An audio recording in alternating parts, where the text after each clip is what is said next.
जो भक्त अपने जीवन में वैराग्य की प्राप्ति की कामना करता है, उस भक्त ने ये अध्याय को बारंबार पढ़ना चाहिए। वैराग्य की प्राप्ति कराने वाला अध्याय है, 5वां अध्याय। वाह, क्या बात है।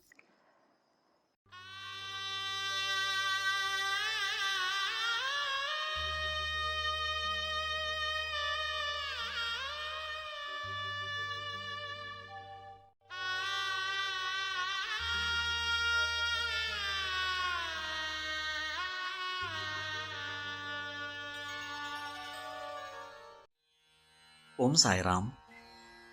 श्री साईं सच्चरित्र के 5वें अध्याय में एक अद्भुत लीला है, जहां बाबा प्रतिदिन वामन तात्या से 2 कच्चे घड़े लेते थे और उन कच्चे घड़ों में पानी भरकर बगीचा सींचते थे और रात में उन घड़ों में पानी भर करके नीम के पेड़ के तले रख देते थे और सुबह होने तक वो घड़ा फूटकर मिट्टी में तब्दील हो जाती थी और मिट्टी मिट्टी में मिल जाती थी।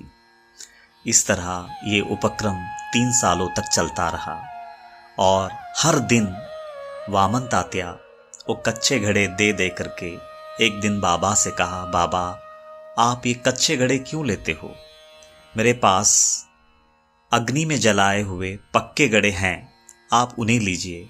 पर बाबा ने कहा, नहीं, मुझे तो कच्चे घड़े ही चाहिए। तो बाबा को वो कच्चे घड़े क्यों इतने प्रिय थे, आज इस लीला का रहस्य हम इस एपिसोड में जानेंगे। जय साई राम। 5वां अध्याय का असाधारण महत्व है। सबसे पहले तो ओके। जो भक्त अपने जीवन में वैराग्य की प्राप्ति की कामना करता है, उस भक्त ने ये अध्याय को बारंबार पढ़ना चाहिए। वैराग्य की प्राप्ति कराने वाला अध्याय है, 5वां अध्याय। वाह, क्या बात है। ये अध्याय में जो जैसी आपने लीला बताई है, बाबा वामन तात्या से कच्चे घड़े से पानी लेकर के वो बाग, वो फुलवारी को महकाते रहे। एक तो उसका अर्थ ये निकलता है कि बाबा को शायद ये बोलना है कि मेरे पास जो भक्त आते हैं वो सब कच्चे घड़े ही होते हैं जी। सकाम ही होते हैं। तो मैं ऐसे भक्तों को लेकर के वो अध्यात्म की फुलवारी महकाता हूँ। आहा, क्या बात है।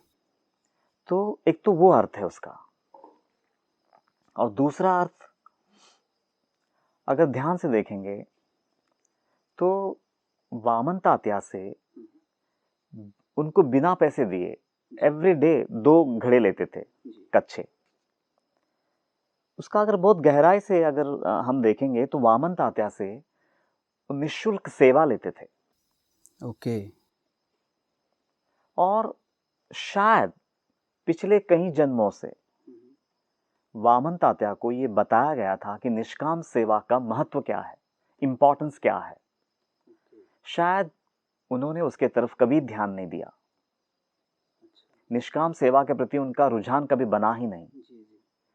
तो शायद बोल बोल के वो परमात्मा थक चुके थे, तो सोचा इस जन्म में तो तुझसे वो सेवा मैं अपने अधिकार से ले लूंगा। वाह, क्या बात है, बहुत खूब। और क्योंकि बाबा का दबदबा था, सर्वसमर्थ थे, वो जो चाहे वो करवा के ले सकते थे, तो उन्होंने उनको चुना और उनसे वो सेवा निःशुल्क लेते रहे और वो फुलवारी को महकाते रहे अध्यात्म का। वाह। एक तो दूसरा अर्थ वो निकलता है कि जो लोग निष्काम सेवा की बातें सुन के तो लेते हैं, लेकिन अपने जीवन में आचरण जो नहीं कर पाते हैं, ऐसे लोगों के साथ एक सद्गुरु का व्यवहार कैसे होता है, तो ये लीला बखूबी बताता है। वाह, क्या बात है। एक वो अर्थ है उसका।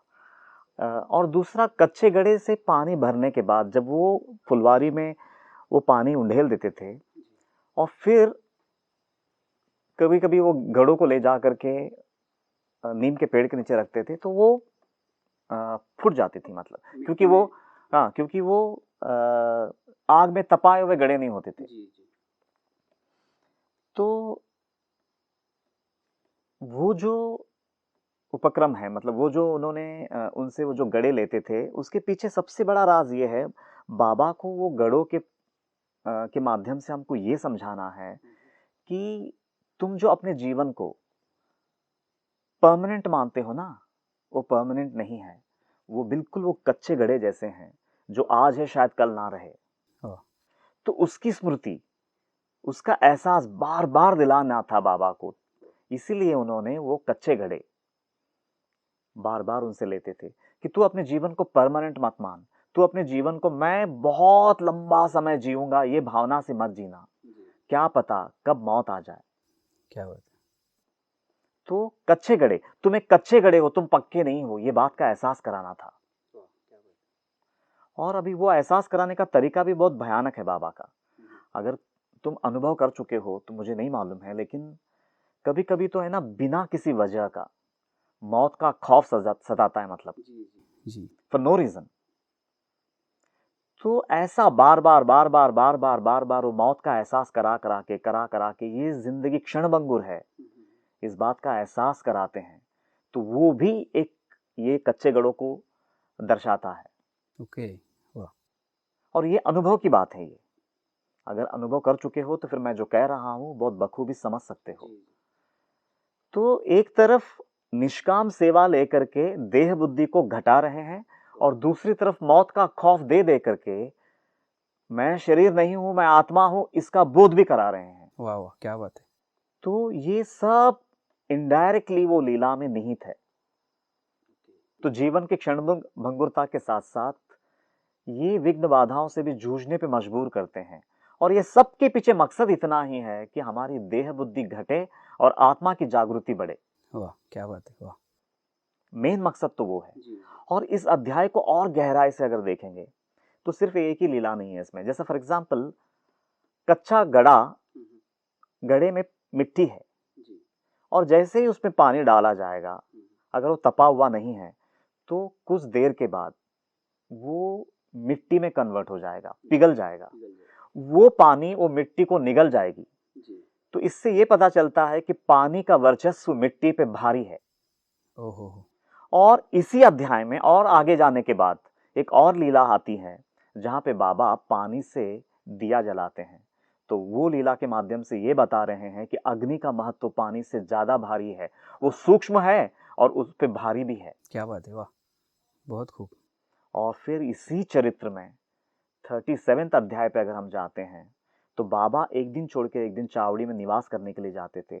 और जब वो उस रात को निकलते थे द्वारका माई से, तो निकलते समय जो दिया होता था उसको अपने हाथ से झटक करके उसको बुझा देते थे। तो इस लीला के माध्यम से वो ये बता रहे हैं कि हवा में अग्नि से ज्यादा ताकत है। वाह, क्या बात है, बहुत खूब। तो एक पंच महाभूतों में एक भूत का दूसरे भूत पर कैसा वर्चस्व है, कैसा अधिकार है, ये भी बताने का प्रयास है। तो 5वां अध्याय कहीं लिहाज से बहुत गहरा अध्याय है। तो हवा का वर्चस्व पता चलता है। और 44वां अध्याय पे अगर हम जाते हैं, जहां पे बाबा 3 दिन मृतवत, मतलब एक डेड बॉडी की तरह पड़े हुए हैं, न उनकी नाड़ी चल रही है, न उनका श्वास चल रहा है, न उनका धड़कन चल रहा है, जैसे मानो एक डेड बॉडी पड़ी है वैसा पड़ा है।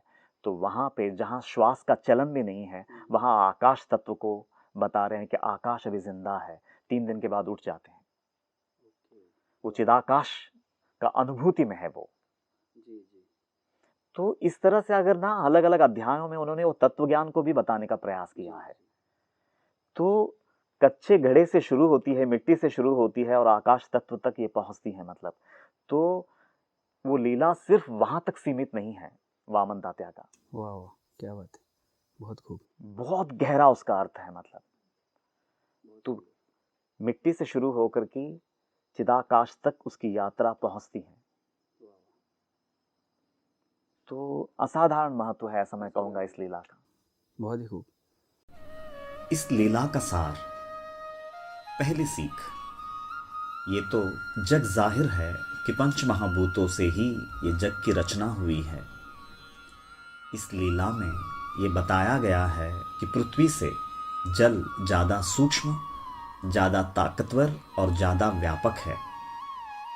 तत्व ज्ञान का ये अटल रहस्य है, जो जितना सूक्ष्म होता है वो उतना ही व्यापक और शक्तिशाली होता है। भूमि से सूक्ष्म जल, जल से सूक्ष्म अग्नि, अग्नि से सूक्ष्म वायु और वायु से भी सूक्ष्म आकाश है। ये मानव शरीर स्थूल से सूक्ष्म की यात्रा के लिए ही बनाया गया है। स्थूल शरीर से सूक्ष्म इंद्रिय है, इंद्रियों से भी सूक्ष्म मन है, मन से भी सूक्ष्म बुद्धि है और बुद्धि से भी सूक्ष्मतर आत्मा है। इस लीला का रहस्य यही है कि भूमि से आकाश तक की यात्रा हो और स्थूल शरीर से सूक्ष्म आत्मा तक की यात्रा हो। और अब इस लीला की दूसरी और अहम सीख। इस लीला के माध्यम से बाबा मानो हमसे कह रहे हैं, मैंने तुम्हें एक बंसी या बांसुरी बनाकर इस जहां में भेजा है, ताकि ये बांसुरी टूटकर बिखरने से पहले तुम तपस्या की आग में इस बंसी को पिघलाकर सूक्ष्म से भी सूक्ष्म हवा में तब्दील होकर उस चिदाकाश से जा मिलो, तो ही तुम स्वयं नाद ब्रह्म हो जाओगे, तो ही ये जीवन सार्थक होगा, तो ही ये कच्चा घड़ा न मिटने वाला आत्मा रूपी पक्का घड़ा में तब्दील हो जाएगा।